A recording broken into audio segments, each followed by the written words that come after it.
샬롬 할렐루야. 창세기 27장 38절에서 45절이요. 에서가 아비에게 이르되 내 아버지여, 아버지의 빌복이 이 하나뿐이리까 내 아버지여 내게 축복하소서, 내게도 그리하소서 하고 소리를 높여우니 그 아비 이삭이 그에게 대답하여 가로되 너의 주소는 땅에 기름짐으로 뜨고 내리는 하늘 이슬에서 뜰 것이며 너는 칼을 믿고 생활하겠고 네 아우를 섬길 것이며 네가 매임을 벗을 때에는 그 멍에를 네 목에서 떨쳐 버리리라 하였더라. 그 아비가 야곱에게 축복한 그 축복을 인하여 에서가 야곱을 미워하여 심중에 이르기를 아비를 곡할 때가 가까웠은즉 내가 내 아우 야곱을 죽이리라 하였더니 맏아들 에서의 이 말이 리브가에게 들리매 이에 보내어 작은 아들 야곱을 불러 그에게 이르되 네 형 에서가 너를 죽여 그 한을 풀려 하나니 내 아들아 내 말을 쫓아 일어나 하란으로 가서 내 오라버니 라반에게 피하여 네 형의 노가 풀리기까지 몇 날 동안 그와 함께 거하라. 그 형의 분노가 풀려 네가 자기에게 행한 것을 잊어버리거든 내가 곧 보내어 너를 거기서 불러오리라. 어찌 하루에 너희 둘을 이르랴. 사람이 악을 버리고 선을 이루었을 때 오는 마음의 평안과 기쁨과 행복은 그것을 체험해 본 사람만 알 수가 있습니다. 아무리 머리로는 선이 좋다는 것을 알아도 정작 마음에 선을 이루지 못한 상태에서는 결국 악이 나옴으로 고통과 괴로움을 당하게 되지요. 예를 들어 진리인 하나님의 말씀에 비추어 보면 선은 상대가 잘 되는 것을 보았을 때 함께 기뻐해 주는 것입니다. 마음에서 우러나오는 기쁨이지요. 자신이 무척 갖고 싶은 것을 다른 사람이 가졌을 때 우리 마음은 어떠하신지요? 속상하다. 저 사람은 가지는데 왜 나는 갖지 못하는 것일까? 혹여 이런 마음을 가지고 있지는 않으신지요? 또는 비슷한 위치에 있던 사람이 나보다 앞서 가는 모습을 보며 괜히 마음이 불편하고 낭망되지는 않으셨는지요? 만약 이런 마음을 가지고 있다면 그 마음이 발동되었을 때 얼마나 힘이 들고 고통스러웠는지를 스스로 생각해 보시기 바랍니다. 내가 힘이 들었다, 고통스러웠다 라고 한다면 내 마음이 그만큼 악하다는 증거입니다. 오히려 그것이 기뻤다, 행복했다라고 하면 자신의 마음이 선하다는 것을 증명하지요. 이 밖에도 다른 사람이 칭찬받고 인정받는 모습, 사랑받는 모습 등 상대가 잘 되는 모습을 보면서 단순히 부러워하는 차원을 넘어 시기하고 투기하면 그 마음이 바로 지옥과 같은 느낌이 되지요. 그러다 보면 어떤 사람은 밥도 못 먹고 잠도 제대로 이루지 못하며 고통받다가 나중에는 병까지 얻는 경우도 있습니다. 반면에 마음을 일구어서 상대가 잘 되는 것을 함께 기뻐하며 자신의 일처럼 행복해 할 수 있는 선한 마음이라면 그 마음이 바로 천국과 같은 느낌이지요. 지옥과 같은 마음을 천국과 같은 마음으로 바꾸려면은 기도하시면 돼요. 저도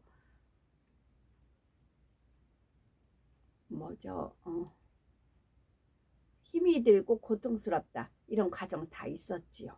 그러나 이제 그럴수록 내 마음이 이런 말씀을 우리는 이제 배웠으니까 악이다. 아 이게 악이구나. 그럼 기도해야지. 해서 이제 기뻤다, 행복하다. 상대가 칭찬받고 그러면 더 그분들을 세워주고 이끌어주고 그런 마음이 되더란 얘기지요. 본문에 나오는 에서의 경우는 그 마음이 지옥과 같은 느낌이었습니다. 자신에게 올 줄 알았던 장자의 축복이 동생 야곱에게 가게 된 것을 보면서 너무나 마음이 분하여 참지 못했고 나가 동생을 죽이려는 마음까지 품은 것이지요. 선한 사람이라면 이런 상황에서도 어떻게 하는 것이 선의 방법인가를 먼저 생각했을 것입니다. 온전한 선이 임한 사람이라면 동생에게 장자의 축복이 가는 것을 보면서도 함께 기뻐할 수 있었을 것이고 비록 당장에는 그러지 못한다 해도 어떻게든 선으로 생각해 나가지요. 에서가 만약 자신을 먼저 돌아보면서 조용히 물러서고자 하는 마음을 가졌다면 하나님께서 어찌 축복해 주시지 않겠는지요. 그런데 에서의 머리에는 오직 장자의 축복은 내가 받아야지 한다는 한 가지 생각뿐이었습니다. 그래서 38절에 이삭에게 내 아버지여 아버지의 필복이 이 하나뿐이니까 내 아버지여 내게 축복하소서 내게도 그리하소서 하며 소리 높여 우는 것을 볼 수가 있습니다. 사랑하는 아들의 이런 모습을 보면서 아비인 이삭의 마음이 얼마나 아팠겠습니까? 이삭은 안타까운 마음에서 에서를 위하여 축복 기도를 해주지만 영적인 법칙을 잘 아는 이삭으로서는 야곱과 동일한 축복을 에서에게 빌어줄 수는 없었지요. 오히려 야곱이 먼저요 에서가 나중이라고 하는 둘 사이의 영적인 질서를 더 분명히 짚어주는 기도를 해줄 수밖에 없었습니다. 39절에서 40절에 너의 주소는 땅의 기름짐에서 뜨고 내리는 하늘 이슬에서 뜰 것이며 너는 칼을 믿고 생활하겠고 네 아우를 섬길 것이며 네가 매임을 벗을 때에는 그 멍에를 네 목에서 떨쳐 버리리라 하였지요. 집 주소라고 하면 내가 지금 어디에 살고 어디에 속해 있는지 나타내 줍니다. 여기서 너의 주소는 에서의 소속이 어디에 있는지를 나타내고 있습니다. 에서에게 속한 모든 것, 즉 그가 먹고 마시며 살아가는 것이 어디로부터 오는지를 말해주지요. 정말 나 잘났다 하면 절대 안 됩니다. 제가 그 소나무가 그 솔잎이 가장자리 삐져나온 그거를 이제 동영상을 드렸지요. 그래서 하나님께서 그걸 보면서 저한테 많은 공부를 시켜주셨어요. 그 소나무 한 그루를 보면서. 자, 그 소나무 기둥에 삐져나오게 하신 분도 하나님이세요. 솔잎을. 그런데 만약에요, 제가 이제 솔잎이 유용하게 많이 쓰거든요. 송편 만들 때도 솔잎 하지만 뭐 새우장 같은 거 얼마 전에 새우장 담은 거 말씀드렸죠. 새우장 같은 거 할 때도 새우장을 하고 위에다가 새우가 이제 간장 바깥에 나온 변질되니까 위에다가 솔잎 저가 전에 이제 야산에 갔다가 솔잎 채취한 게 있었어요. 그 이제 깨끗이 씻어서 얼린 게 있었어요. 그 솔잎 위에다 얹어요. 그러면 이제 새우도 싱싱하고 좋아요. 그렇게 솔잎은 유용하게 잘 쓰거든요. 그러면 솔잎을 채취하려고 솔잎을 주인이 쓰려고 한다. 그러면 굳이 멀리 위에 있는 것까지 막 따지 않아요. 그냥 손 닿는 곳에 편하게 있는 그 새로 돋은 그 솔잎을 따서 쓴다는 거죠. 주인의 입장에서는. 그래서 정말 나 잘났다 하면 안 돼요. 하나님은 어떻게 역사하실지 몰라요. 겸손한 자, 질서조차 그런 자 쓰세요. 그래서 저는 이거 쭉 읽는데 그 솔잎에 이렇게 돋아난 거 지금 떠올려 주셔서 지금 말씀을 드리는 바입니다. 그렇다면 무슨 일일까요? 28절에 그럼 솔잎이 돋아나게 해야 되겠다 하나님 마음을 품으셨지요. 그리고 조금씩 삐질 때까지도 이제 몰랐겠죠. 이제 두드러지게. 근데 다른 굴은 안 거니까 이게 그러니까 이걸 다 잘라낼 수도 있겠죠. 언젠가는. 그러기 전에 하나님은 채취하신다고요. 채취하셨다가 저장해 놓으셨다가 쓰신다는 거예요. 그렇다면 무슨 일일까요? 28절에 하나님은 하늘의 이슬과 땅의 기름짐이며 풍성한 곡식과 포도주로 네게 주시기를 원하노라 기도를 해 주셨죠. 이때 하나님은 하늘의 이슬과 땅의 기름짐은 풍성한 수확의 원천이 되는 하늘의 이슬과 땅의 기름짐이 하나님으로부터 오는 것을 말합니다. 결국 모든 축복 또한 복의 근원이신 하나님으로부터 말미암았다는 의미이지요. 하나님의 보장된 축복이 임하기를 기도해 준 것입니다. 하나님 목표점은 한계를 입었죠. 한계를 이제 벗어나서 원래 계셨던 공간, 고향으로 가는 게 하나님의 목표예요. 소원이세요. 그래서 그걸 해서 지금 향해서 가는 것입니다. 그래서 그 바톤을 이어가는 게 이제 성자 하나님과 성령 하나님이 바톤을 이어받아서 천국 왕국을 이루는 것입니다. 신령 혼인잔치를 기점으로 해서요. 그래서 완벽의 준비를 다 하십니다. 하나님은. 그래서 그 메시지를 전달을 해주는 것이고, 그러면서 저한테 직접 어떻게 훈련을 시켜주셨느냐 하면, 제가 입주 가사 도우미를 일주일 하고, 이제 금요일, 어느 때는 금요일 쉬고 토요일 날 쉽니다. 쉬면은 그 이틀 동안에 마무리를 정말 깨끗이, 이 집주인이 아무 불편함 없이 마무리 생활 이틀을 생활할 수 있게끔 완벽하게 준비를 싹 하고 퇴근하게끔 하나님이 그렇게 이끌어 주셨어요. 쓰레기 버릴 거 다 버리고 이제 냉장고 청소 싹 해놓고, 냉장고 또 그분들이 잡수실 거 다 준비 만반의 준비 싹 해놓고, 그리고 전부 다 만반에 딱 준비하고 나서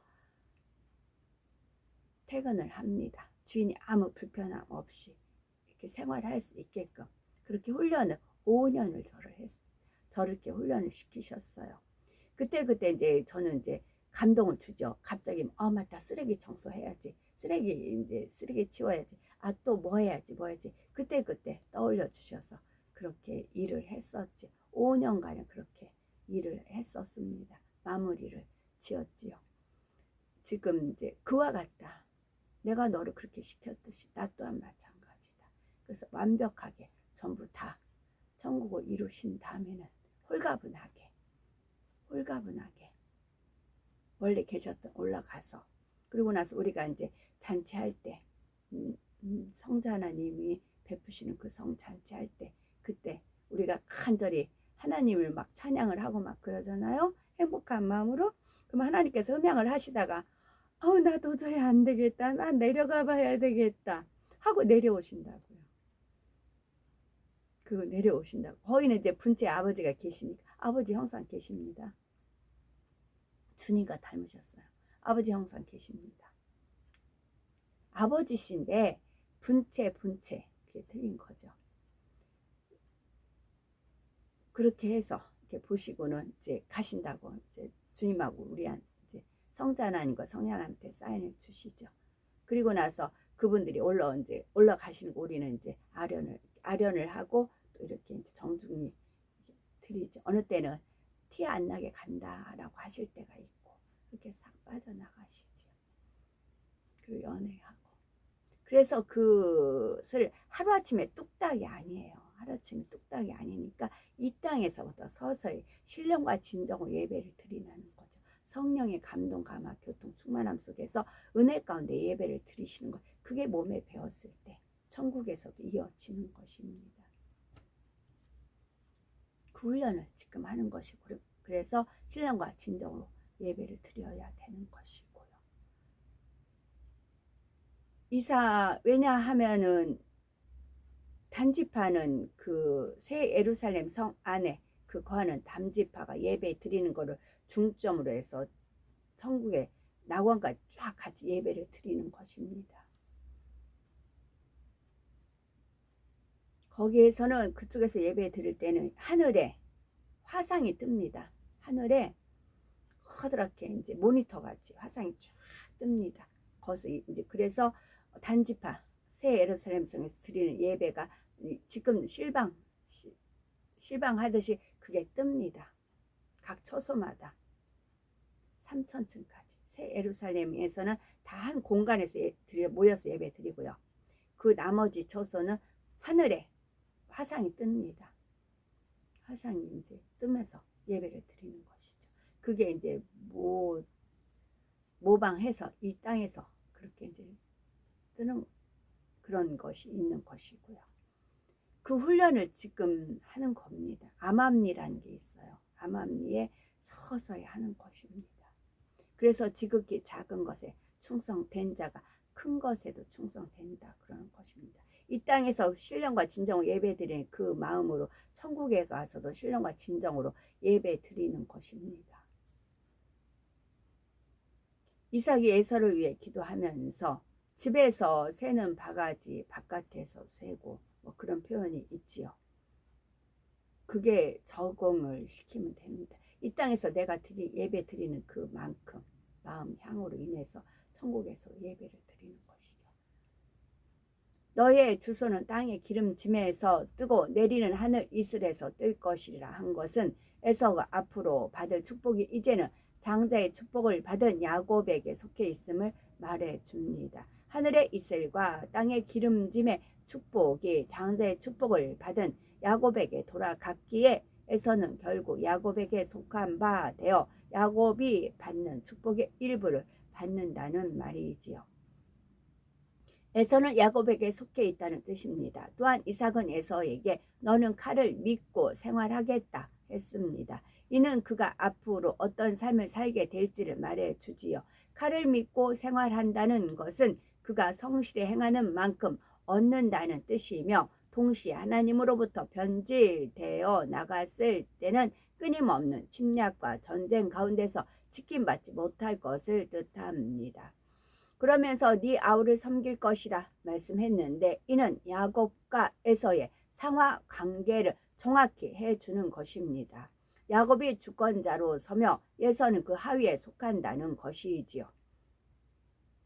다음으로 네가 매임을 벗었을 때에는 그 멍에를 네 목에서 떨쳐 버리리라 했습니다. 에서가 야곱에게 속한 바 되어 묶인 것이 그가 이 땅의 생을 마감할 때가 되어야 풀린다는 의미입니다.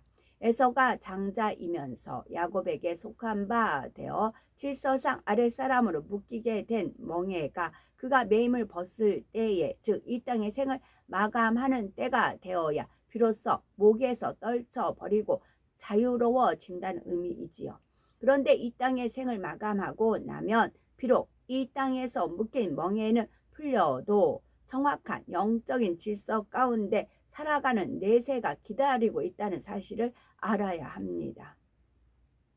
장차 우리가 가게 될 천국에서는 이 땅에서 얼마나 마음을 영으로 일구었고 어떻게 행하느냐에 따라 정확한 질서 관계가 세워집니다. 심은 대로 행한 대로 갚아주신다는 영계의 법칙에 따라 이 땅에서 영으로 심고 일군 만큼 반드시 그대로 거둡니다. 그렇기 때문에 이 땅에서 비록 A라는 사람이 B라는 사람보다 질서상 더 위에 있었다 해도 나중에 천국에 가서는 서열이 얼마든지 바뀔 수 있습니다. 이 땅에서의 부와 명예, 권세, 힘 등은 나중에 천국에서의 서열을 결정짓는 데에 아무런 영향도 줄 수 없다는 사실이지요. 얼마나 믿음, 소망, 사랑이 있고 마음이 성결되었으며 선으로 일구었느냐, 그리고 하나님의 나라를 위해 충성하였느냐, 바로 이러한 것들을 종합해서 장차 천국의 서열이 정해집니다. 아직 영의 세계를 잘 모르는 분들은 혹여 천국에도 서열이 있다는 것이 이해되지 않을 수 있습니다. 천국은 서열이 있기 때문에 더 행복하고 아름답게 살아갈 수가 있습니다. 이 땅에서는 윗사람은 더 섬김 받으려 하고 아랫사람은 마음에도 없는데 겉으로만 섬기는 척하는 모습도 많지만 천국의 서열은 그러한 관계가 아닙니다. 서열이 높은 사람은 오히려 아랫사람을 더 사랑하며 섬기려 하고 아랫사람 역시 윗사람을 마음 중심에서 우러나오는 사랑과 존경으로 섬기는 곳이 천국입니다. 이러한 서열은 만군의 여호와 하나님이 정해주신 것이기에 절대로 변할 수 없습니다. 그렇다면 천국에서는 서로 간의 서열을 어떻게 알 수가 있을까요? 천국에서는 서로가 영으로 통하기 때문에 영으로 느낍니다. 또한 영체에서 나오는 빛과 입고 있는 옷 그리고 장식품 등의 영적인 서열과 하나님으로부터 사랑받는 정도를 알려주지요. 그러니 에서가 비록 이 땅의 생을 마감하면서 야곱과의 관계 속에 매어있던 멍에를 벗는다 해도 야곱이 에서보다는 훨씬 더 좋은 천국에 갔기 때문에 장차 천국에서도 에서가 또다시 야곱을 영원히 섬기면서 살게 됩니다. 에서가 왜 야곱보다 못한 천국에 갈 수밖에 없었는지는 41절을 보면 알 수가 있습니다. 그 아비가 야곱에게 축복한 그 축복을 인하여 에서가 야곱을 미워하여 심중에 이르기를 아버지를 곡할 때가 가까웠은즉 내가 내 아우 야곱을 죽이리라 하였더니 했습니다. 아무리 야곱이 믿고 감정이 나도 어떻게 친동생을 죽이려는 마음까지 품을 수 있었을까를 생각하면 그의 마음의 악이 얼마나 깊은지를 알 수가 있지요. 인류 최초의 살인이 형제간의 시기 질투로 일어난 것을 보면 마음의 뿌리가 얼마나 깊은지를 알아야 합니다.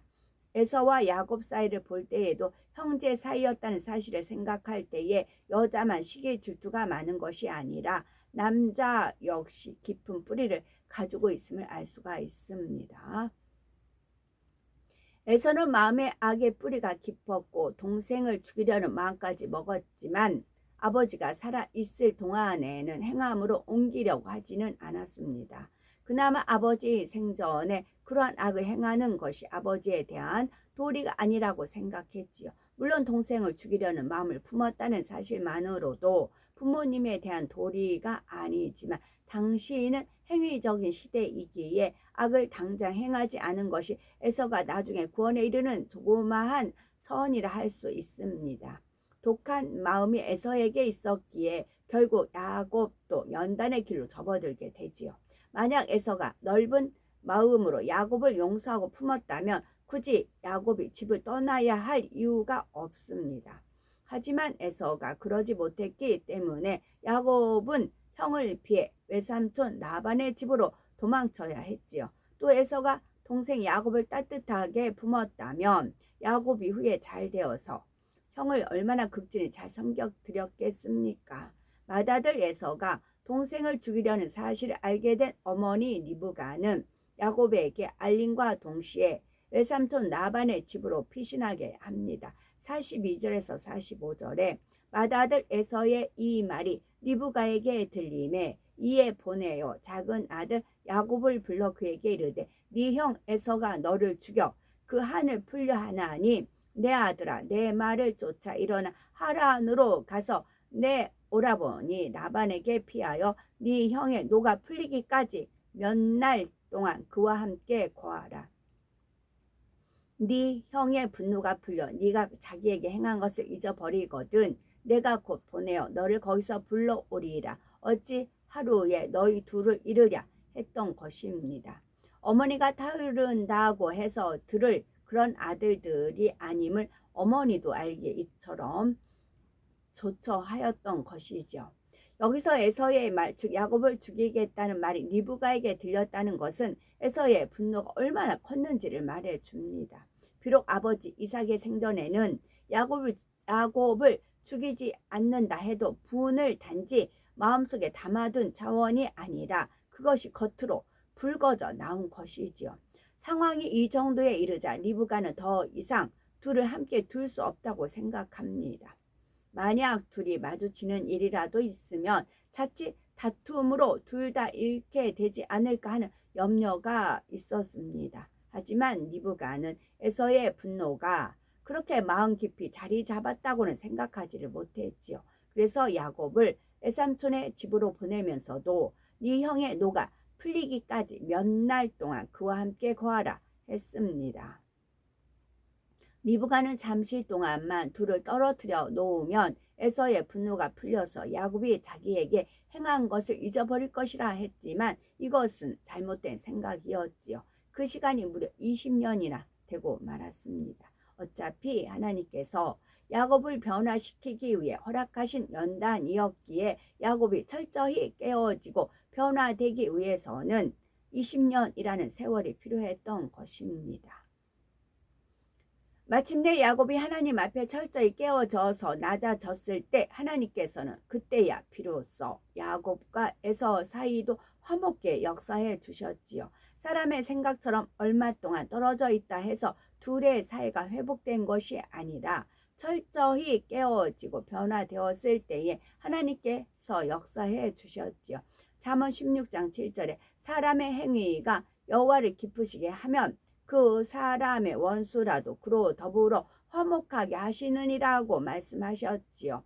이처럼 모든 문제를 해결하는 열쇠는 하나님께서 가지고 계시기 때문에 하나님을 기쁘시게 하는 것이야말로 가장 빠르고 확실한 응답의 길입니다.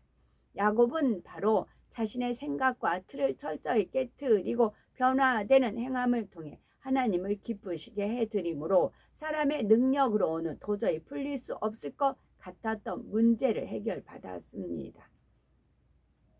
리브가가 사람의 생각을 동원했을 때 야곱의 연단의 시간이 20년이나 되었던 것처럼 사람의 생각 가운데 사람의 방법으로 연단을 벗고자 했을 때는 오히려 문제가 더 꼬이고 틀어질 뿐입니다. 오직 하나님께 맡기고 하나님께서 원하시는 뜻에 순종했을 때에 연단도 쉽게 마칠 수 있지요.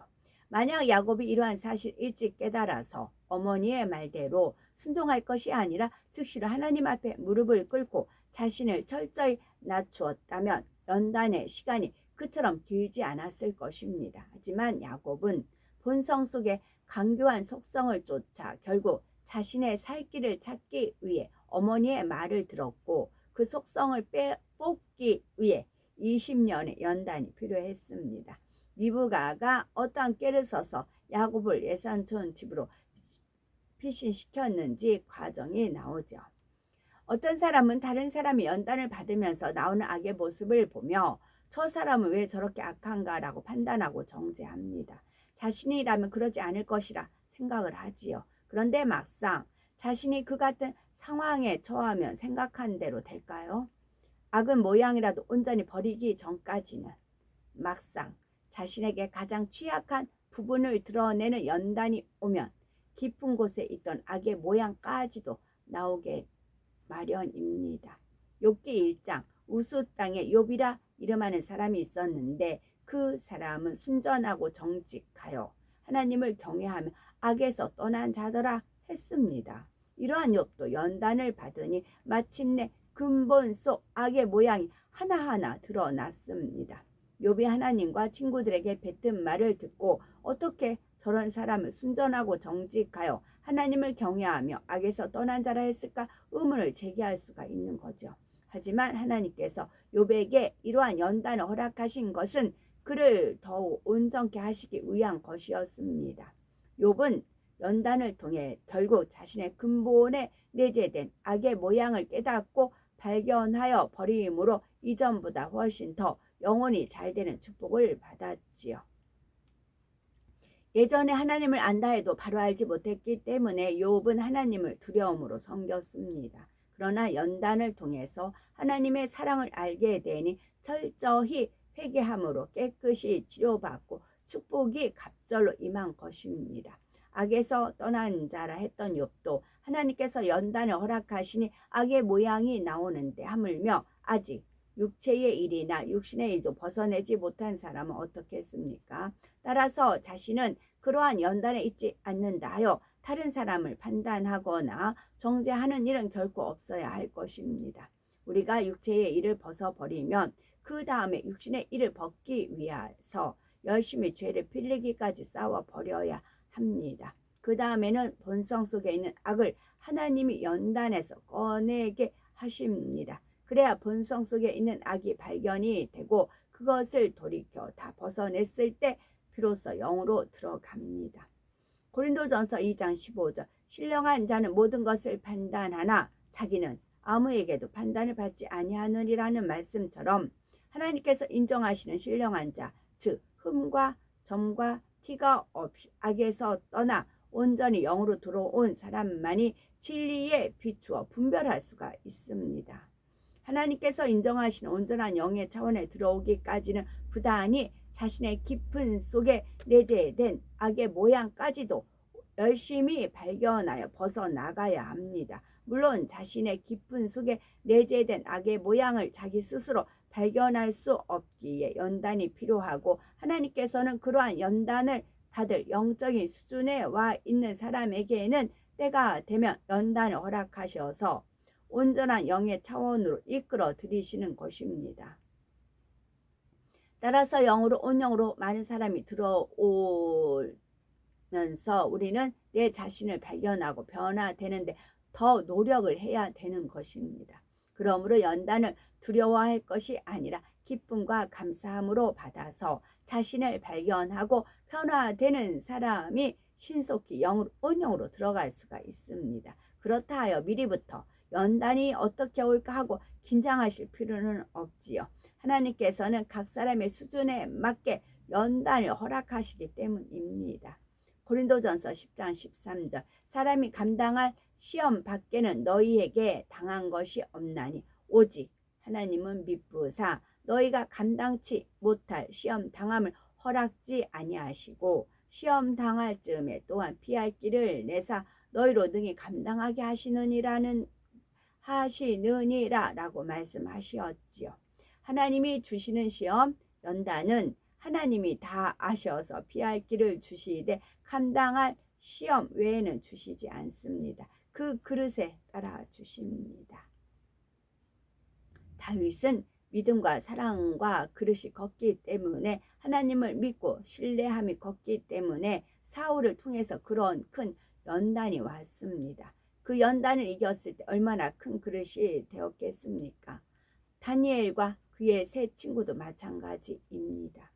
그러한 시험을 하나님을 믿고 변개함과 타협함이 없이 오직 정도를 향해 걸어갔을 때에 오히려 더 인정받고 큰 축복을 받아 더 높은 자리에 올라 하나님께 크게 영광을 돌리지 않습니까?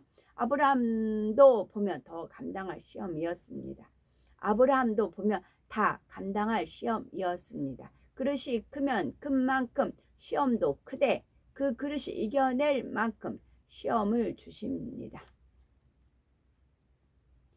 시험은 하나님을 믿고 변개함과 타협함이 없이 오직 정도를 향해 걸었을 때 승리할 수가 있습니다. 많은 사람이 함께 영의 흐름을 타고 가기 때문에 혼자 연단을 받는 것보다는 훨씬 수월하게 연단을 통과해 갈 수가 있습니다. 우리는 기쁨과 감사와 감격의 마음으로 믿음과 소망이 더해져서 연단을 신속히 통과할 수 있는 우리가 되어야 되겠고 우리 안에 깊이 내재된 악의 모양까지도 발견하여 벗어내는 온영을 이루신 우리가 되어야 되겠습니다. 그래서 아버지 하나님의 영광이 우리를 통해 더 크게 펼쳐져 나가야 되겠지요. 아멘.